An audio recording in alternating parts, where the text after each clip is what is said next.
We are back today to bring another video to you to bring awareness about dementia. So my name is Megan Zimmerman and I'm with Dementia Friendly Iowa. And we are here with Kevin Dill and Lori Payne, who are both living with dementia. And our other special guest today is Dr. Elaine Eschbach.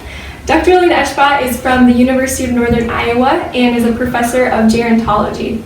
So today we're going through the key messages of Dementia Friends, and the key message for this video is that dementia is so much more than just memory problems. And that's a big misconception, is that people think dementia and associate it with memory loss, which is true, but it is so much more than that. So we'll start with you, Elaine. Would you be willing to share a little bit about that? Yeah, absolutely. So one of my big frustrations in our society is that we still think dementia equals memory loss, and that's it. But the memory loss piece, although it does impact a lot of people, it's just one of a constellation of symptoms. So we have issues with changes in mood.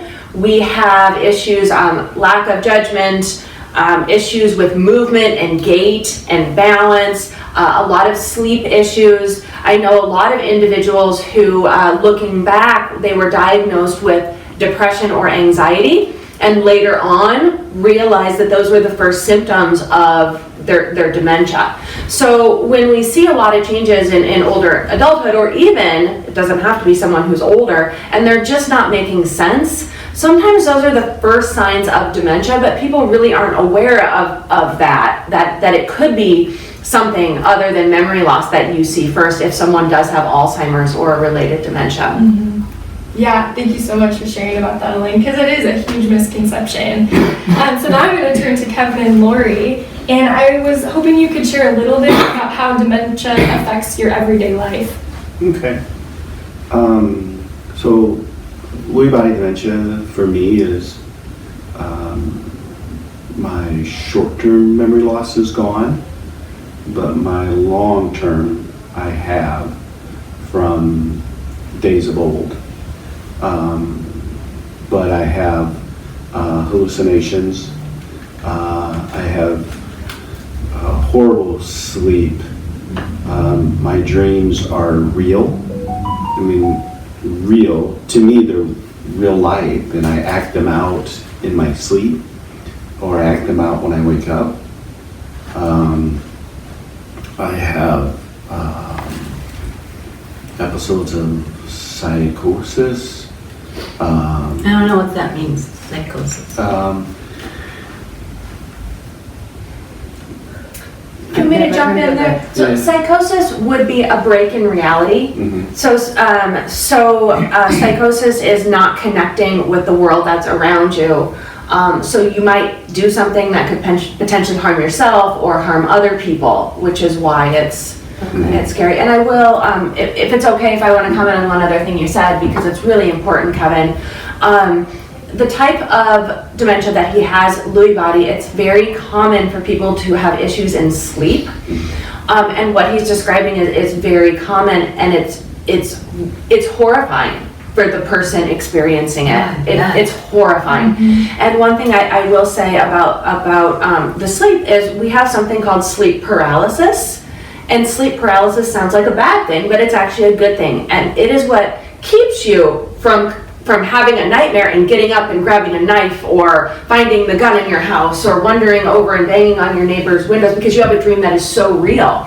But we usually experience this sleep paralysis, and it keeps us from acting out our dreams. But with Lewy body, many people lose that sleep paralysis, so they will get up in the middle of the night having that horrible, very vivid, very real dream. And sometimes they do things that, you know, are they obviously would never do, you know, in real life. And every once in a while I'll hear a story where the police will be called because someone has lost their sleep paralysis. They're acting out their dream. And so it's a really, really scary, life-affecting thing for many people who have dementias, especially the type that he has. Mm-hmm. Again, not memory loss. Yeah. Right? This is, people think it's just memory loss. But hallucinations, having psychotic episodes, the sleep, I think we forget what type of a world he lives in and how it's amazing for both of these individuals, how it's amazing that they're up here telling us about it. Mm-hmm. I just think they're incredible. Mm-hmm. They definitely are. Yeah, I sleep on the floor now. I don't sleep in bed with Tammy. I sleep on the floor. And Why is and that, Kevin? I fall and I sometimes wobble, and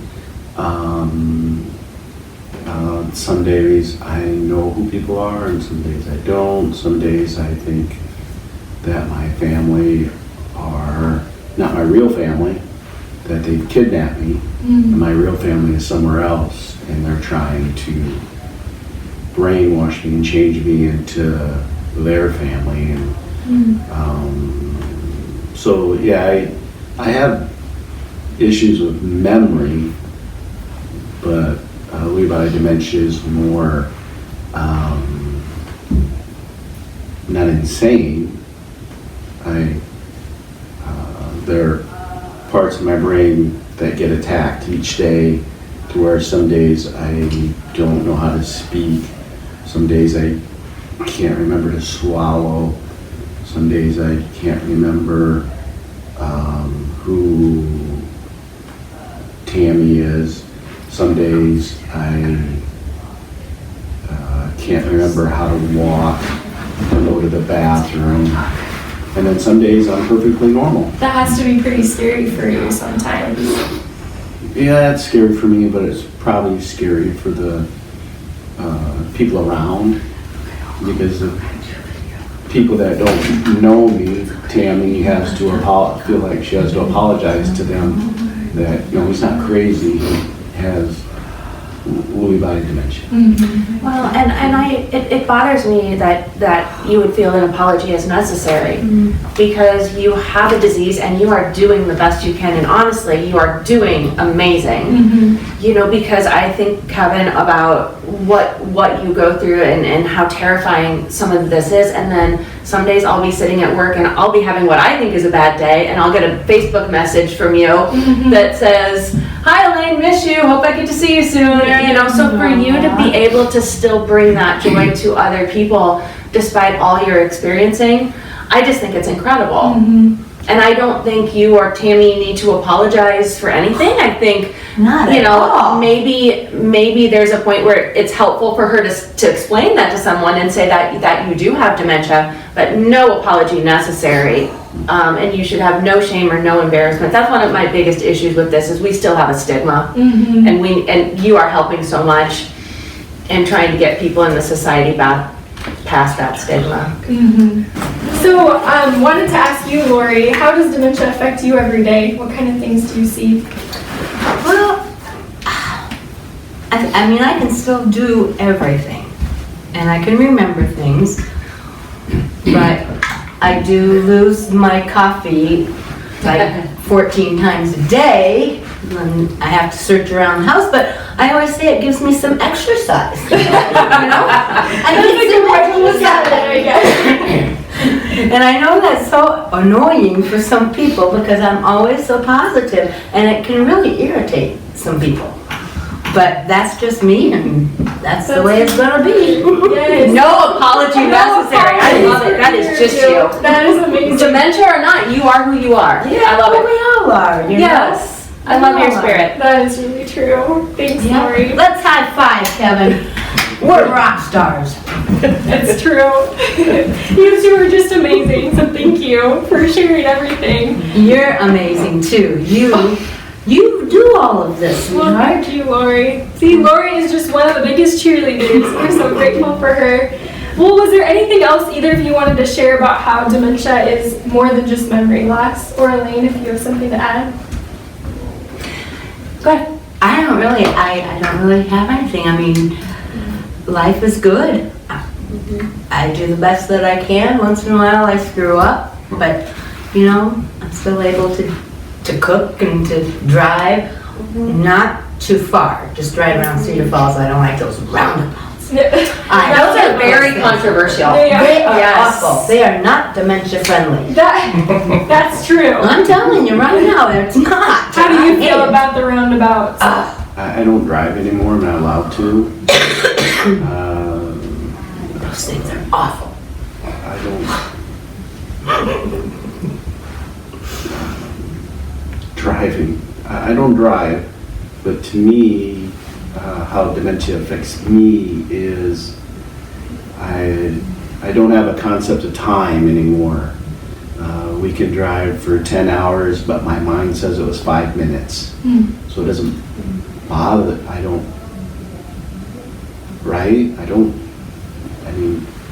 remember coming here, but my mind says we just live across the street. But I don't drive anymore, so it doesn't, I don't recognize that.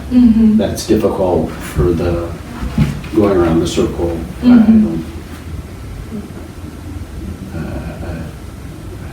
don't have a comment on that.